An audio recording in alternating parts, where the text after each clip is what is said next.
তারা এমন ব্যবসার কামনা করে যে ব্যবসায় কোনো লস নাই, লাভ আর লাভ, যে ব্যবসা কখনো ধ্বংস হবে না।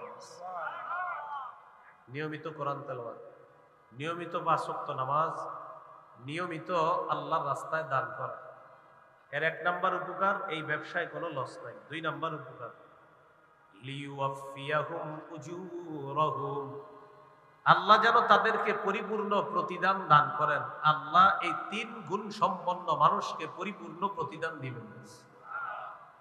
৩ নাম্বার, ওয়ায়াজিদাহুম মিন ফাদলি, আল্লাহ তাদেরকে আপন অনুগ্রহ, ইয়াজিদাহুম, তাদেরকে বৃদ্ধি করে দিবেন, ভরপুর দান করবেন, প্রতিনিয়ত তাদেরকে অনুগ্রহ বাড়াইতেই থাকবেন আল্লাহ।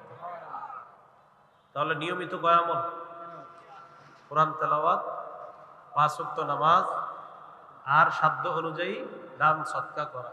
আল্লাহ তৌফিক দান করেন।